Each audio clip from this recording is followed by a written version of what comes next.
one thing I learned when I built the business and moved into student housing from business internet was the students were more demanding than any corporate customer I had, including customers that were paying me $5,000 a month for their circuit. And the students needed 24 hours a day.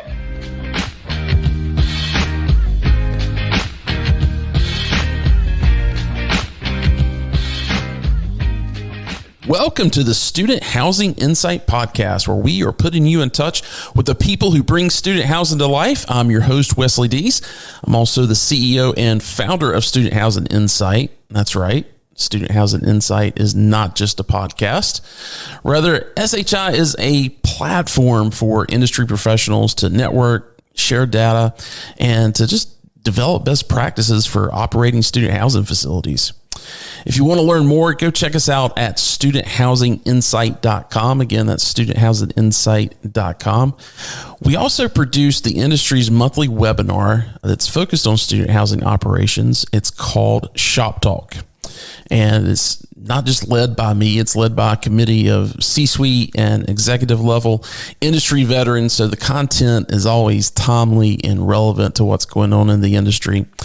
You can register to receive notifications for those monthly webinars, and you can also review past webinars at the website, which is shoptalk.info. Again, that's shoptalk.info.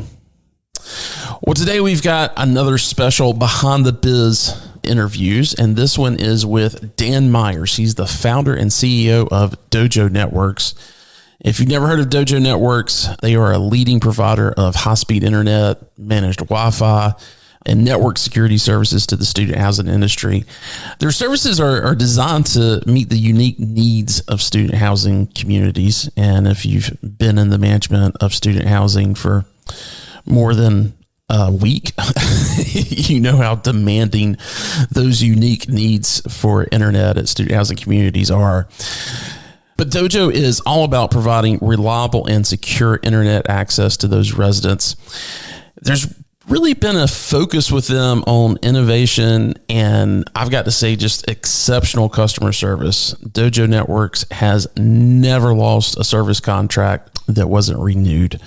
If you become a customer, you tend to just stick with Dojo Networks. That's really impressive for them to be able to say. And so with that being said, let's go ahead and get into the interview with Dan Myers of Dojo Networks.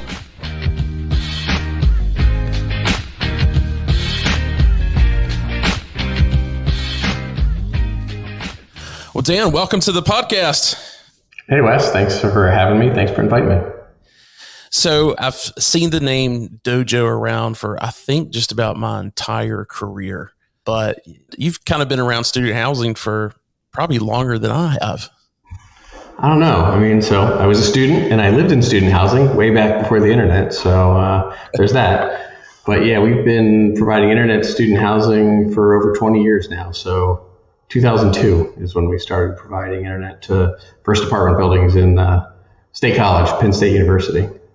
For those out there in the audience that don't know anything about Dojo Networks, give us just kind of that 90-second elevator pitch or whatever as far as what it is that you guys provide to the student housing industry.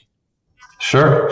Happy to do that. So, I mean, we started as a dial-up ISP back in 1996, that internet experience and making sure that things were working for people. And obviously lots of things weren't working back then because people had like old computers that weren't meant to dial up and so on and so forth. Then we started trying to figure out how could we offer broadband as this dial-up ISP because we couldn't use the cable lines, we couldn't use the phone lines, so we needed to find an alternate path.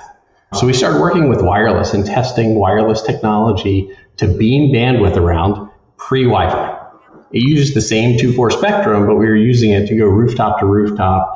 And we had businesses that wanted internet that we had been working with, and they said, well, we want faster. So we found out a way and engineered a way that we could deliver and replace T1 lines using wireless technology. And that was what we were doing. And we were building that pretty rapidly. Remember when T1 was the thing? What's a T1? 1.5 megabits. That was blazing fast, right? And some people had fractional T1s that were even less, but they were still considered blazing fast back then. So, and geez, when I got into the business, there were some companies who I won't name that were using T1s to serve some student housing. That was the bandwidth that they were bringing to some apartment buildings. So we were exclusively serving businesses, but as I looked around town, I'm like, man, there's all these big apartment buildings and students are going to need internet. There wasn't really a lot of options for them at that point. The cable companies really weren't doing much. So we started serving them with Ethernet to the unit. And then I bought a company in 2004 that was using phone lines. And I know there's a new company out there that's trying to do this, and Starry tried to do it and didn't work out so well because it's just death by 1,000 cuts.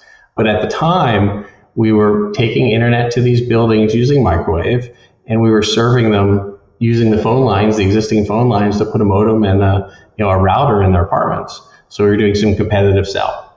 I don't know, we got up to about 100 buildings where we were doing competitive sell, and my goal was to turn them all into bulk. And slowly but surely, something that I thought was going to take about 2 or 3 years, the owners were going to see the light of day and say, geez, we should be offering this to our students. This is a great thing. Right. It took 17 years.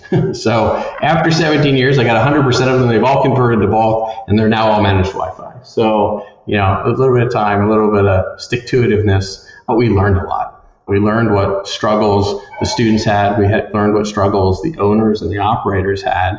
And it was really about building a system that made things as frictionless as possible. Because, right, you have in a market like Penn State, everybody moves in within 2 days.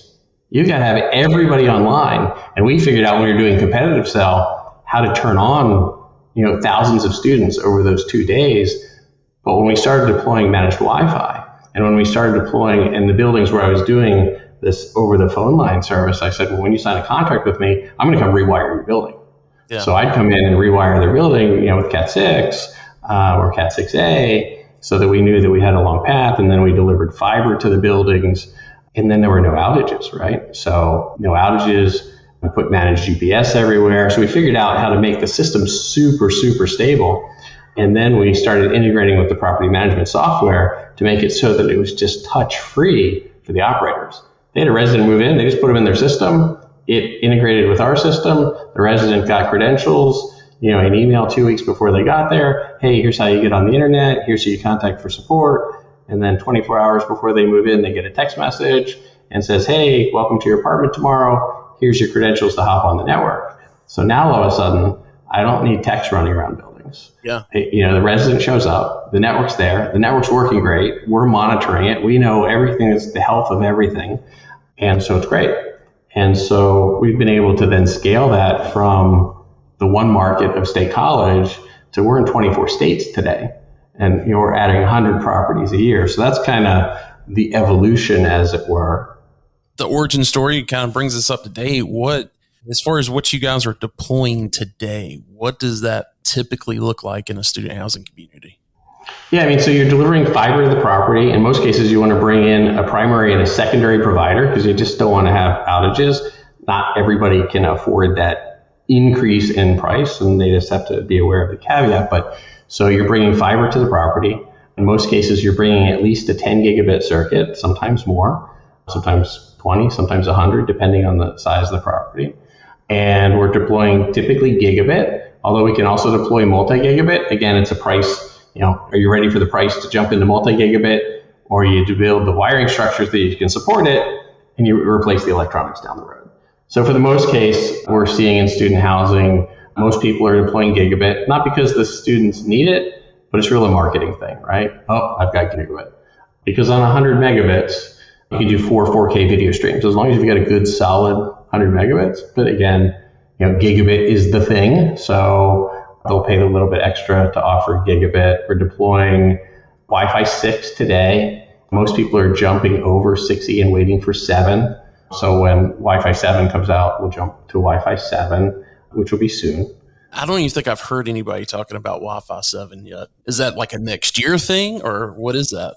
It's probably in 2 years. Right now, the price of the Wi-Fi 7 gear is that so much more, or going to be so much more than Wi-Fi 6, because the manufacturers have just deployed Wi-Fi 6. And some of them, like I said, have skipped 6E just because the benefits compared to Wi-Fi 7 just aren't there. And they had just rolled out 6 2 years ago, right? So walk the audience a little bit through kind of two different scenarios.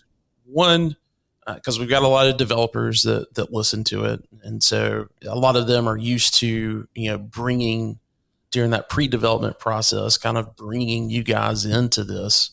But talk really quick about new developments. When is kind of the ideal time to bring, a group like yourself in? And then for those that, they've got an older property, maybe they're looking at throwing in some capital to speed things up. What does that process look like? So if you'll start with the development first, that would Yeah, I mean, you want to bring us in as early as possible. I mean, 12 to 24 months before occupancy. So we can look at the plans, make any suggestions or input. I mean, you can take fiber to the unit, but there's pros and cons.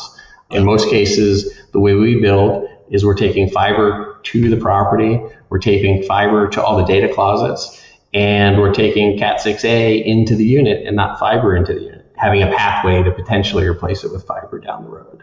Because fiber doesn't necessarily make sense in the unit, because if you have power outages, the internet goes out, right? Because you're powering the access point from the unit instead of powering the access point over the Ethernet from the data closets. So how we like to build from a stability standpoint is be on generator power if there's a generator, have battery backup in every data closet, power the APs from the data closet. So then if there's brownouts or power outages, things like that, internet keeps working. Their phones are going to keep working for, 12 to 24 hours. So for Wi-Fi calling, emergency access, all those kinds of things, you want to build the most stable network that you can. Right.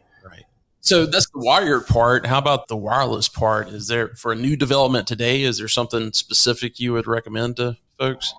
Again, every building is different and every building is unique. So there's always unique challenges. So you want to take a look at those and you want to share, and we like to share with the owner, here's the pros and cons, here's the decision points, and here's the leverage you can make, because some of them have costs, some of them have trade-offs, and you can guide them. And we like to, here's our guidance.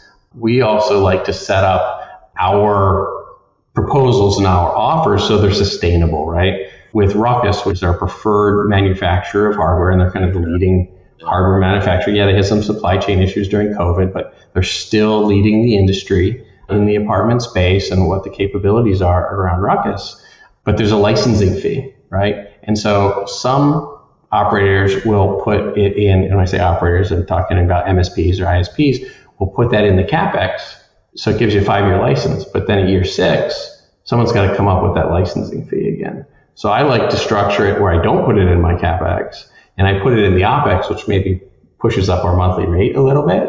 But then, if you roll into year 6 or year 7, you've cut, it's just there, it's built in. Well, before you move off of that, let me ask you, because most developers that I've worked with, if they could put something, for example, garbage containers, or I should say compactors, it's kind of that same choice. You can either take kind of a higher OpEx on a monthly standpoint, or you can pay $25,000 to buy it. Mm-hmm. From their standpoint, they're looking at it from if that lowers, because basically every dollar of NOI is going to be somewhere between $14 to $18 of value. Right. And so from that standpoint, it kind of makes a lot of sense to go ahead and buy that. Is it the same way with that licensing fee, or is that? So that licensing fee, you're going to have to keep buying it. The other thing is, at some point, you're going to have to refresh the equipment. Is that at 5 years? Is it 6 years? Is it 7 years? Yeah. So I like to build into my operating, at least when I build the model. So I'll build that into the operating cost enough of a budget that if they decide that year in their 5-year agreement, and they say, hey, yeah, we're really happy with everything, we'd like to sign a 5-year extension. I like to build my model so that if they sign that extension, they don't have to come up with CapEx again. Yeah. Okay. Right. So I've got it built that way so that it's just sustainable over time. I'm building a sustainable model instead of hey, I'm going to make all my money in this contract and then, whatever happens. It's just not how I look at it. Gotcha. And in 20 years, we've never churned out an operator. So anybody that we have started working with in the last 20 years, we're still working with them, and we've kept them up to date on the technology as the technology's evolved. So I'm looking at it really big picture. And then when I have that model, like you said, hey, we want to put more in the CapEx, or we want to put more in the OpEx. That's fine. You want to buy down your rate. You want to do these different things. That's a math problem for us. Gotcha. But I build the model right so that it's sustainable for the long term. Then dividing it up and say, hey, we want more of it. We want to pay it up front now, and this is how it's going to play out operationally. Or we want to pay less now or zero now, and we want to spread all that CapEx, because everybody's different as to what their financial situation is. A brownfield, an existing operator may say, I can't come up with, $1,000 a unit or $500 a unit, and say, okay, well, let's figure out how to finance that out over your first term, and then you're going to roll in at the lower rate on renewals and things like that. So again, it's working within what your needs are as an operator from a financial standpoint and what it is you're looking to deliver. Right? Do you now need, outdoor Wi-Fi in your common areas, parking lots, where everybody's got their smart cars and things like that need access, and elevators is some, consideration. So where all do you want coverage? Just in unit or all over the place? And as you know, the networks we build, you hop on your own private secured network, but you can go anywhere on property. You can roam anywhere on property. So it's really elegant. Yeah. That's a really nice feature, even as from a standpoint with, regional managers and things like that are going from kind of property to property, having that ability in that office network that I can immediately get on to no matter what property I'm at. If it's with Dojo, I'm able to log exactly. Yep. You go to any property and just immediately hop on the network, not have to get what's my password here and whatnot. Yeah. That's fantastic. So going over to the other side of it, where we're trying to possibly upgrade something, what's that process like these days? Because back when I was on the development side, talking about early 2000s and up until I guess about 2011 or so, it was very much you're building out the infrastructure. Typically, there wasn't Wi-Fi involved at that point in time. That infrastructure was typically fiber under the ground. There was some type of conduit throughout the property if it was a garden style or whatever. When you're upgrading something that was built during that time frame, is it pretty easy at this point? Or are you finding yourself with, or I should say, would an owner today find themselves needing to consider some more infrastructure upgrades and not just changing out telecom equipment? Every situation and every property is unique, right? I mean, we've done lots of rescue programs. We've probably rescued over 10,000 units where we've come in, either there was another operator that was just falling down, or it was a cable operator that they wanted to move into something that was more managed where they could make the NOI or had more control over their resident experience or a better resident experience. Some places there is good enough infrastructure. You need to do a site survey, right? You need to come take a look at what's there. Some cases there was an early, they took an early shot and they put access points down hallway or something that we know hasn't worked for the last 15 years. And so they don't have enough coverage, and everybody needs a wired port today to be able to, especially in student housing, right? Video gaming is the most important thing while they're at school, right? It's more important than grades and everything, is that their character doesn't get killed while they're gaming. And that's all about having a wired port and not being over Wi-Fi. Although Wi-Fi 7 may go a long way to fix that once the video games support that, because it's a latency issue. So video gamers need to be plugged in. And so student housing, having an Ethernet port in your bedroom, it tends to be important. But having good Wi-Fi coverage, having working Wi-Fi coverage, having internet that doesn't go out. And then also having the one thing I learned when I built the business and moved into student housing from business internet was the students were more demanding than any corporate customer I had, including customers that were paying me $5,000 a month for their circuit. Yeah. And the students needed 24 hours a day. Yeah. They come home from the bars at 3 o'clock in the morning, and if they're having any problems, they need help. Yeah. And we as a business need to be there to help them. So part of it was figuring out how I take these accounts where we're making $20 a month maybe, or charging $20 a month, including bandwidth, compared to an account I was charging thousands of dollars a month for, and deliver the same level or a better level of support and service. And that was what we evolved Dojo into. It was like, how do we figure out and solve this problem? Yeah. And we built a software stack around it, which we have a really unique, I think we've talked to you about it. Yeah. We have a really unique software stack in our Elemento platform that's unlike anything in the industry and allows us to deliver on those KPIs. But jumping back to your question a little bit, each property is unique. Do they have pathways? Are they garden style and there are multiple buildings? Do we have to do underground? We just did a project in Oklahoma where we brought on 3,000 apartments in these 147 buildings, 13 properties, and there was no infrastructure, none, zero. No Ethernet, no pathways to buildings. So we did underground, trenching, boring, outdoor data cabinets because they're garden style with no cabinets. So we put outdoor cabinets with HVAC, so with cooling and heating and environmental monitoring at every one of those buildings with Ethernet into every one of those buildings. And then you have a super solid network and an infrastructure, that's going to last you the next 20, 25 years. So you can continue to maintain and support those customers at a very high level. Gotcha. And if someone's listening, right now and says, well, that you just described my property. That's what I need. Kind of walk through what's the process, or I should say more what I'm interested in is kind of what is the timeline for something like that? Because obviously you want to be able to advertise it for new move-ins and things like that. There's someone out there listening saying, okay, we've got to put some money into this thing and update it. What is kind of the timeline when you're looking at having to trench? And I'm sure with that, you got to get maybe building permits or. Yeah, you need permits. You're doing electrical wiring. You need materials that, you need to order. And if there are supply chain issues and, we're still coming out of the, post-COVID hangover where there's still some supply chain issues out there. So you're going to need to coordinate all the material and whatnot and labor. That project, it was signed in December and we just finished August 1. Okay. That was really, really fast. That was 3,000 units. It was about 12,000 beds. So yeah, it was a pretty big project.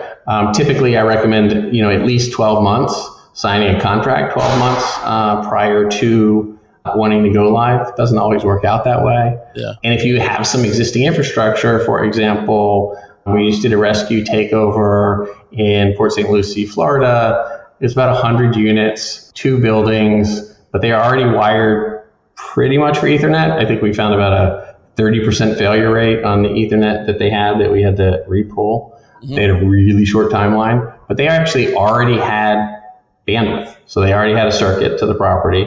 We just came and put our infrastructure in, tied it into, our software stack. And that was a 60-day deployment from the time they signed the agreement to the time we went live. That's atypical. And if I told Joe Drew, my VP of Ops, that we had a project that we were going live in 60 days right now, he'd probably strangle me. Well, hey, talking a lot about internet, and I'm sure at some point in time you've probably delivered video services. Is that something that is still pretty typical in a deployment, or is it? Not really. It's super rare. Even the bigger companies that we work with that were including TV aren't asking us for it anymore. Yeah. TV and phone died a long time ago in student housing because everybody streams what they want. They're from different locations. They want something different. They all need internet. They don't need TV. We have bulk options that start at, $25 a month, but we're almost seeing 0% take rate on TV at this point. Yeah. If there's even a margin there, I'm sure it's so small that we don't even try and make money on TV. Yeah. It's just not, there's no margin to be made. And again, if your customers don't want it, you don't want to force it down their throat. Yeah. Especially on the student housing side. I mean, I can't tell you the last time we had cable at my home. And so, I've got 4 kids at home. One's 17. She's going into her senior year. I don't think we've had a cable package, the traditional cable package for at least half of her life. My kids don't know how to operate a remote. Yeah. Like to use, traditional cable. Oh yeah. Yeah. My son who's 7, there's the big remote and then there's the little remote for the Roku or the Apple TV or whatever. Yeah. And he knows that there's not a microphone on it. He doesn't want it because he just tells Alexa or Google TV or whatever. He just tells them, hey, this is what I want you to search this. So yeah, it's pretty crazy.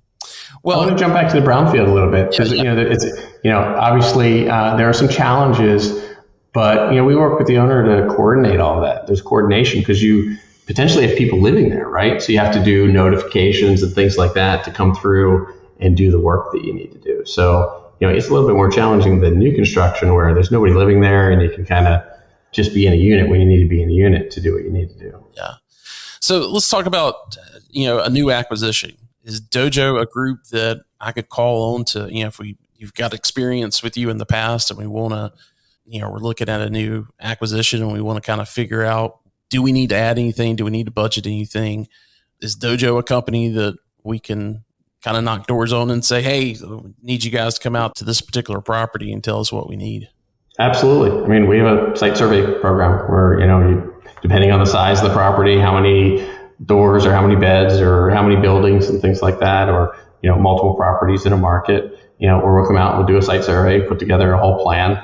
Here's what it's going to take to bring this property up to spec so you can deliver what you want to deliver. Gotcha.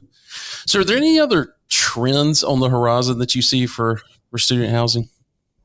Well, I mean, I think you would agree with me. I mean, I've kind of coined the term that everybody used to call the internet the fourth utility, and I say it's the most important utility. Yeah. Because it's touched more than any other utility in the apartment, and it's touched 24 hours a day. Yeah. So the trend is stability, right? I mean, you heard me mention about redundant circuits. Upstream fiber providers can have outages. So how do you bring in the best redundancy? If you get two fiber providers and they're riding down the same pole and that pole gets taken out by a car, now it may take out the power in the building too. Yeah. But if it takes out that fiber, how do you make sure you have redundancy either over some sort of cellular connection or a different path, especially for when you're talking a 900 unit property or 1800 unit property, a big large scale property, bringing in enough redundancy that things like that could be major aren't going to affect and take out the internet. So we really like to build our systems as redundant as possible and as redundant as budgets will allow.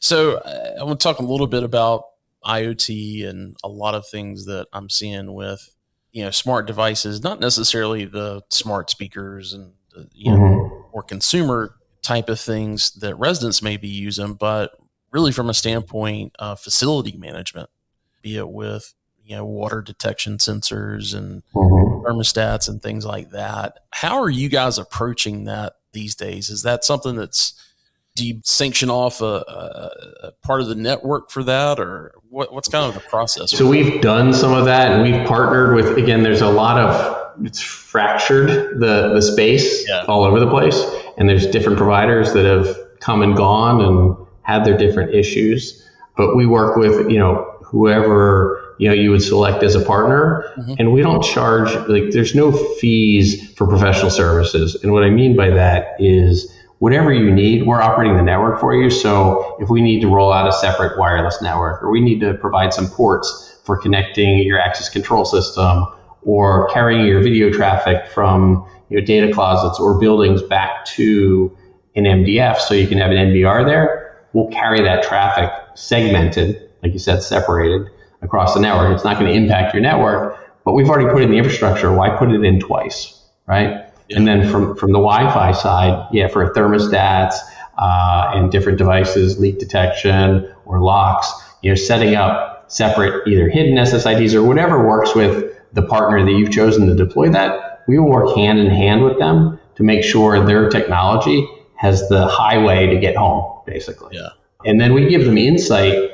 So with Elemento, we have different views. So we have, our view, we have the resident view. So the resident can take a look at it, the property owner can take a look at it, and then any of your vendors have an access so they can see their VLAN and how well, also from an RF standpoint, how all their devices are connected. So if they're having any challenges, they can troubleshoot right through our system to see how their devices are connected to the network. Gotcha. Or groups that are, utilizing that, is it a big strain on the network for using IoT devices, or is that pretty? No, I mean, IoT is such a small amount of traffic for the things that it does. No, not at all. Gotcha. Okay. Well, hey, besides the services that we've talked about, is there anything else that you guys do that we haven't touched on? No, I mean, I appreciate the time, and I think you've heard me say it before. I mean, as a business in this space, I mean, there's KPIs that I focus on. The technology is going to continue to evolve and change. It's really about the customer experience and making sure that it works the way the customer expects it to. And that's going to evolve over time. BitTorrent and file sharing years ago. And, when I first got in the business, it was AIM, AOL Instant Messenger. And as long as that didn't drop, everybody was happy their internet was working great. Yeah. But it comes to these KPIs that when you need support, the support better be there, right? So the things that I focus on, we have a human answering a call within 15 seconds when someone calls into the support desk.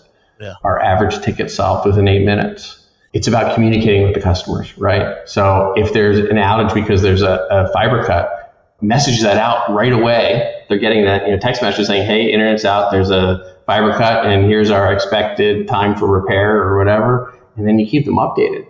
By being communicative, less than 0.5% of our customers actually call in and open a trouble ticket, even though we're there for them 24 hours a day. That's 1 out of 200 customers, where the competitors in the space are 8% to over 100% of their customers are opening a ticket over that 12-month period. So that's really important. You mentioned earlier about the customer service being 24 hours with student housing, which wasn't typical, certainly with your business clients. I'm kind of wondering, is there a story about something you've come across in student housing that just really kind of shocked you or was caught you off?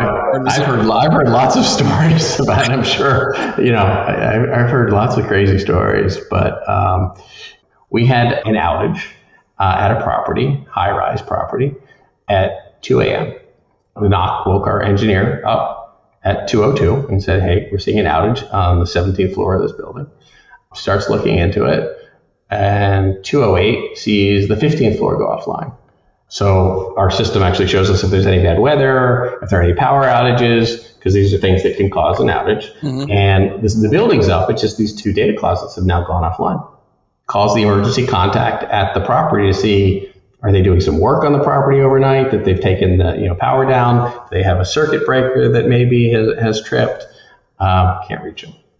Try to reach out to our backup contact. Can't reach anybody. So it rolls a truck. Truck's on the way to the property to find out what's going on. As the truck's arriving, we got a call back from the emergency maintenance supervisor who had just gotten out of the hospital because he had slipped and fallen on a wet floor and banged his head. So what had happened? So a sprinkler on the 17th floor had gone off and flooded the entire 10 stack of apartments the entire way down the building. Ugh. And so it flooded to the data closets. What caused the sprinkler to go off? A stray bullet from the street had taken out a sprinkler head. Oh, God. But the end result was, and it was also Sunday, so it was 2 a.m. in the morning on Sunday of finals week.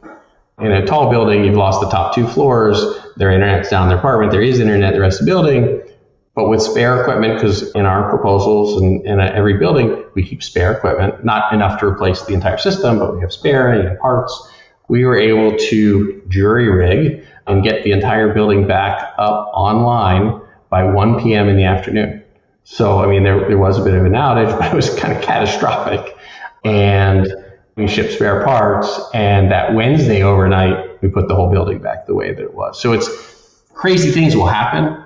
How do you respond? The internet is so important. And, if it was you that didn't have internet, how would you want your service provider responding to make sure that your internet's working? And that's how we've trained our entire team, our entire company to think that, it's not like, well, we'll get to it. No, their internet's down. What are we doing to solve that issue as rapidly as we can and communicate to them what we're doing? Yeah. Gotcha.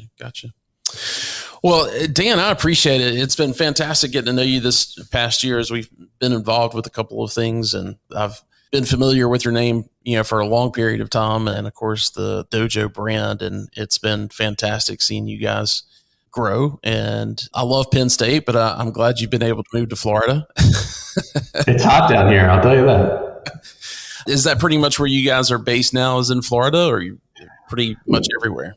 We're based all over the place. So I'm in Florida, Todd's in South Carolina, Joe's in Tennessee. We've got people in Colorado, Texas, gotcha. Michigan, Wisconsin, Pennsylvania.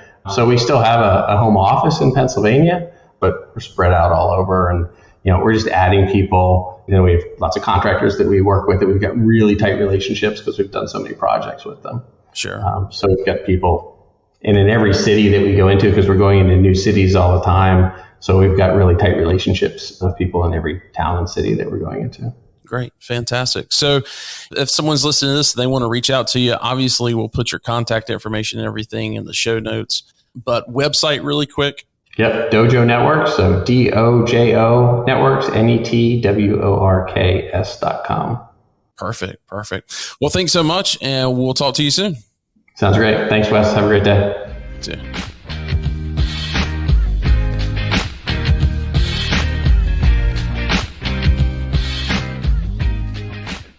Again, big thanks to Dan for joining us today.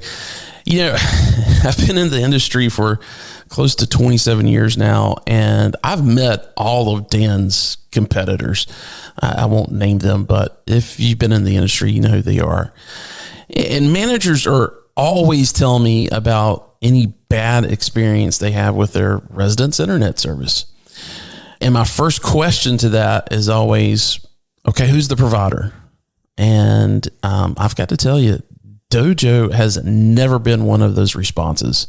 Never. And that's saying a lot. Not putting down Dan's other competitors. They're fantastic. I've worked with them, with just about all of them, and they're fantastic. But it's just something about Dojo. I don't know. Maybe it's how they pick their own clients. But yeah, I've never had anybody say, yeah, we had a really bad experience and it was Dojo. It's never been that answer. Well, guys, that does it for this episode. If we have brought you any value, please recommend the podcast to your colleagues and also rate us on whatever platform you use to listen to podcasts. If you have any questions for us, you'll find our contact information in the show notes. You'll also find Dan's contact information there as well. If you want to reach out to them for a quote or any kind of question, I'm sure he'll be glad to answer. Well, guys, take care and we'll see you soon.